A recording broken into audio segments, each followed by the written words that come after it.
சீனாவின் வேண்டுகோளை ஏற்று அவருக்கு அடைக்கலம் கொடுக்கப்பட்டது. இருநாட்டு உறவை கருத்தில் கொண்டு விவரங்களை வெளிப்படையாக தெரிவிக்க இயலாது என்று வெளியுறவுத்துறை அமைச்சர் ஜெய்சங்கர் விளக்கம்.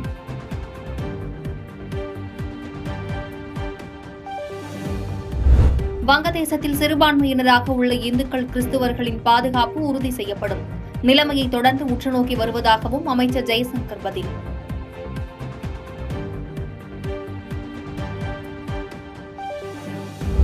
மாணவ மாணவிகள் ஒவ்வொருவருக்கும் அளவெடுத்து தைப்பதால் பள்ளி சீருடை தாமதம் என அமைச்சர் கீதா ஜீவன் விளக்கம்.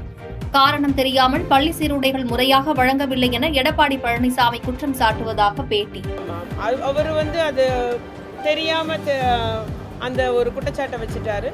இந்த வருஷம் என்ன பண்றாங்கன்னா, நம்முடைய சில பள்ளிகள்ல இருந்து அந்த அளவு சரியா இல்லைன்ற ஒரு புகார் வந்ததுனால நம்மளுடைய தையல் அந்த பெண்கள் அத்துணை பேருமே தையல் சொசைட்டியில் உள்ள அந்த அத்துணை பெண்களும் நேரடியாக ஒவ்வொரு பள்ளியாக சென்று அளவு எடுத்து அந்தந்த பிள்ளைங்களுக்கு தனித்தனியாக தைக்கப்படுகிறது.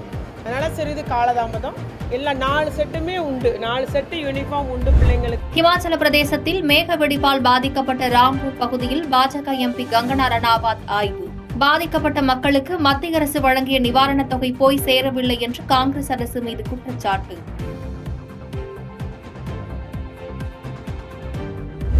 உத்தரகாண்ட் மாநிலத்தில் கனமழையால் நிலச்சரிவு ஏற்பட்ட சோன் பிரயக் பகுதியில் மீட்பு மற்றும் தேடுதல் பணி தீவிரம். நிலச்சரிவில் சிக்கி 17 பேர் உயிரிழந்த நிலையில் காணாமல் போனவர்களை தேடும் பணியில் ஈடுபட்டுள்ள மீட்பு படையினர்.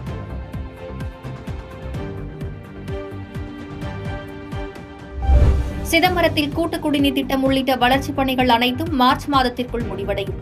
சிதம்பரம் நகராட்சி அலுவலகத்தில் வளர்ச்சித் திட்டப் பணிகள் குறித்து ஆய்வு செய்த MRK பன்னீர்செல்வம் பேட்டி.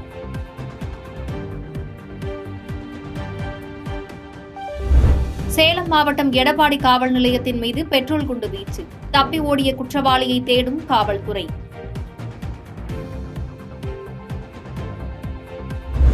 ஆஸ்துமா, அலர்ஜி, துன்பம், துயரம் உள்ள என்னால் முடியும் போது உங்களால் ஏன் முடியாது? உலகில் அதிவேக மனிதராக உருவெடுத்துள்ள நோவா லைன்ஸ் எக்ஸ் தளத்தில் பதிவு. திட்டக்குழு அளிக்கும் அறிக்கைதான் எங்கள் ஆட்சியின் மார்க்ஷீட். அரசின் ஒவ்வொரு திட்டத்தின் மூலமும் ஒவ்வொரு பிரிவினரும் வளர்ச்சியடைந்து வருவதாக முதலமைச்சர் மு க ஸ்டாலின் பெருமிதம். தேசிய பாதுகாப்பு விஷயத்தில் இந்தியா கூட்டணி முழுமையாக மத்திய அரசுடன் இருக்கிறது. வங்கதேசத்தில் உள்ள இந்தியர்கள் மற்றும் இந்திய எல்லையில் பாதுகாப்பு முக்கியம் என காங்கிரஸ் எம்பி கார்த்திக் சிதம்பரம் கருத்து.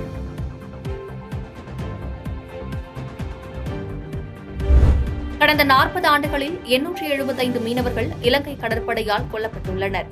மாநிலங்களவையில் மதிமுக பொதுச் செயலாளர் வைகோ காட்டம்.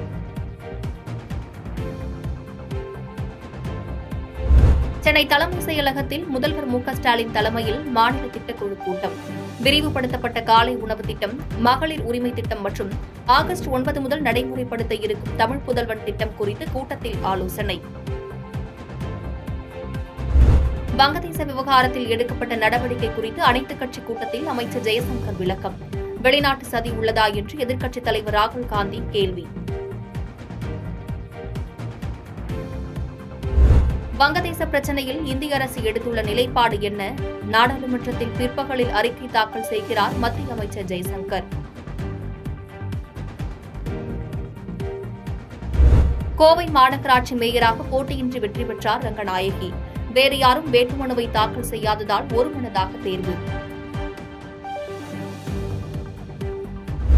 காஞ்சிபுரம், செங்கல்பட்டு, விழுப்புரம் உள்ளிட்ட 9 மாவட்டங்களில் இன்று கனமழைக்கு வாய்ப்பு. சென்னை வானிலை ஆய்வு மையம் அறிவிப்பு. பாதகம் செய்பவரை கண்டால் நாம் பயங்கொள்ளலாகாது பாப்பா.